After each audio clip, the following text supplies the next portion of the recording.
তারা ক্রিকেটার, তবে ইসলাম ধর্মই তাদের ধ্যান জ্ঞান। কেউ মাঠে নামাজ পড়েন, কেউ রোজা রেখে খেলেন, কেউ আবার তাবলিগে যান। হাশিম আমলা, মঈন আলীরা ক্রিকেটের পাশাপাশি নির্বিঘ্নে ইসলামের বিধিবিধান মেনে চলেন। ইসলাম ধর্মের জন্য নিবেদিত কিছু ক্রিকেটার সম্পর্কে জেনে নেওয়া যাক। পাকিস্তানের সাইদ আনোয়ারকে দিয়েই শুরু করা যাক। 2001 সালে মুলতানে বাংলাদেশের বিপক্ষে টেস্টে পাকিস্তান জয়লাভ করলেও সাইদ আনোয়ারের জীবনে বিপর্যয় নেমে আসে। অনাকাঙ্ক্ষিত এক ঘটনায় তছনছ হয়ে যায় তার জীবন। দীর্ঘ অসুখের পরে না ফেরা দেশে পাড়ি জমায় তার 3 বছরের শিশুকন্যা বিসমা। এরপর থেকে আনোয়ারের কাছে জীবনের অর্থই পাল্টে যায়। ক্রিকেটের 22 গজ ছেড়ে জীবন নিবেদিত করেন ধর্মপ্রচারে। তার একমাত্র সঙ্গী হয় ধর্মীয় বই। কন্যা হারানোর শোক ভুলতে ইসলামের বাণীতেই সান্ত্বনার আশ্রয় খুঁজে নেন তিনি। তাবলিগে জামাতের মাধ্যমে ইসলামের প্রচার প্রসারে কাজ করেন সাইদ আনোয়ার। ইসলাম ধর্মের প্রতি নিবেদিত আরেক ক্রিকেটার হলেন দক্ষিণ আফ্রিকার হাশিম আমলা। তিনি মাঠে ও মাঠের বাইরে যথাযথভাবে ইসলামের নিয়মকানুন পালন করতেন। তিনি রোজা রেখেও ক্রিকেট খেলেছেন। ক্রিকেটের শত ব্যস্ততা একপাশে রাখা আমলা ইসলামের প্রশ্নে আপোষহীন। তাই তো বিশ্বের যে কোনো দেশে খেলতে গেলে আমলাকে প্রশ্ন করা হতো, এত ব্যস্ততার মধ্যেও তিনি কিভাবে ধর্ম পালন করেন। আমলার সোজাসাপটা উত্তর, ইসলাম খুবই সহজ ধর্ম।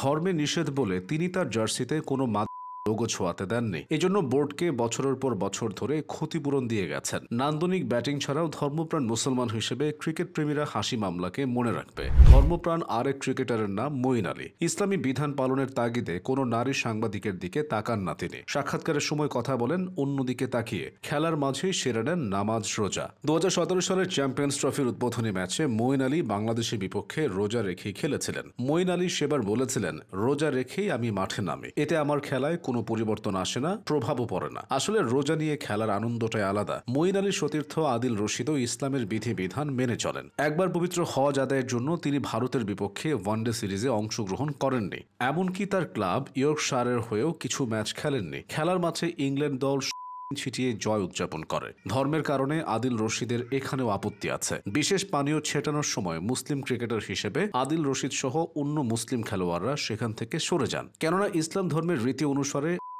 পুরোপুরি নিষিদ্ধ। বর্তমান সময়ের ক্রিকেটারদের ভেতর পাকিস্তানের মোহাম্মদ রিজওয়ান ইসলাম প্রচারে সবচেয়ে বেশি ভূমিকা রাখছেন। যখনই সময় পান হাতে কোরআন তুলে নিয়ে তিনি তেলাওয়াত শুরু করেন। বিমানে বসেও তাকে পবিত্র ধর্মগ্রন্থ তেলাওয়াত করতে দেখা গেছে। 2022 সালে নিউজিল্যান্ডে খেলতে গিয়ে মসজিদের মিম্বারে বসে ইসলামের গুণকীর্তন করেও খবরের শিরোনাম হয়েছেন রিজওয়ান। তিনি হার্ভার্ড বিশ্ববিদ্যালয়ের শিক্ষককে পবিত্র কোরআন উপহার দিয়ে ব্যাপক সাড়া ফেলেছিলেন।